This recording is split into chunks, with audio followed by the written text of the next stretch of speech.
The station hummed with a frequency that made human bones ache. But the alien delegates seemed perfectly comfortable in their crystalline towers that jutted from the diplomatic sector like frozen lightning. And Ambassador Rebecca Martinez had learned to ignore the discomfort after 3 years of service among the coalition species who viewed humanity as the newest and least impressive members of their galactic community. She stood at the viewport watching ships drift past like metallic fish in an ocean of stars and tried not to think about the note folded in her pocket, or the way her heart had stumbled when she recognized the elegant script that belonged to Counselor Thera of the Valerian Empire, whose son had just completed his mandatory education cycle among humans as part of the cultural exchange program that was supposed to foster understanding between species, but mostly just created awkward dinner parties where nobody could agree on what constituted proper etiquette. The graduation ceremony had been held in the human sector with cake and loud music, and the kind of chaotic joy that made the other species visibly uncomfortable, and Thera had attended despite the obvious strain it put on her composed exterior, because she loved her son enough to endure the barbaric customs of these loud, emotional creatures who somehow managed to survive despite having no natural weapons or armor, or even a decent lifespan. By galactic standards, Rebecca had been standing near the refreshment table trying to look diplomatic and approachable when Thera had glided past with that impossible grace that all Valerians possessed and pressed something into her hand without breaking stride or acknowledging the exchange with anything more than the slightest brush of long silver fingers against human skin. The note was simple and direct in a way that felt dangerous, because Valerians never did anything simple, and Rebecca had spent the rest of the party pretending everything was normal while her mind spun through possibilities that ranged from diplomatic crisis to something she did not want to name even in the privacy of her own thoughts.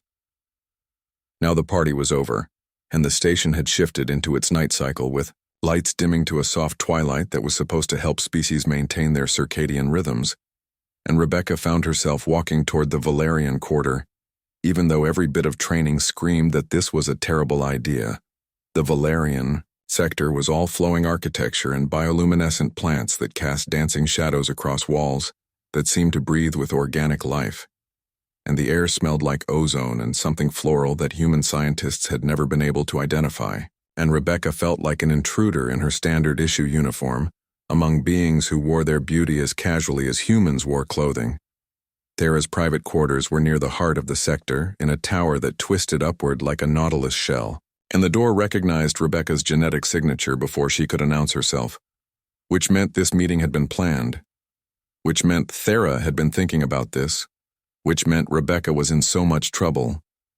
The interior was exactly what she expected: all crystalline surfaces and floating furniture that defied human understanding of physics, and Thera stood at the center of it, like a goddess carved from moonlight with her silver skin catching the ambient glow, and her eyes, those impossible violet eyes that saw through every human pretense, fixing on Rebecca, with an intensity that made breathing difficult. "You came," Thera said, and her voice had that melodic quality that made every statement sound like music. Rebecca swallowed hard and tried to remember her diplomatic training, which had not covered what to do when the most powerful female in the sector looked at you like you were the answer to a question she had been afraid to ask. "You asked me to," Rebecca replied, keeping her voice steady through sheer force of will.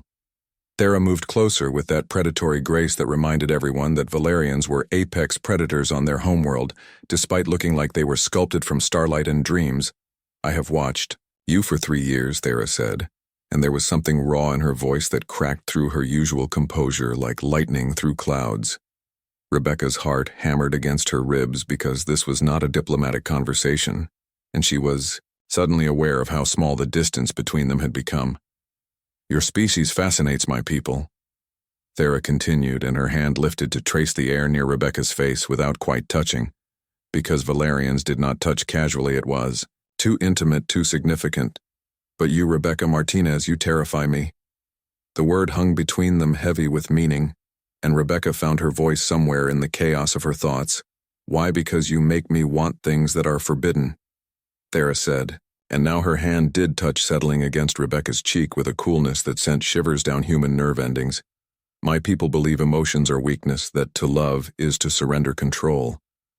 And we have built an empire on the foundation of that belief, and for 3 years I have maintained perfect composure, perfect control while watching you navigate our world with your human warmth and your impossible empathy, and your refusal to be diminished by species who have conquered stars, while your people were still learning to make fire.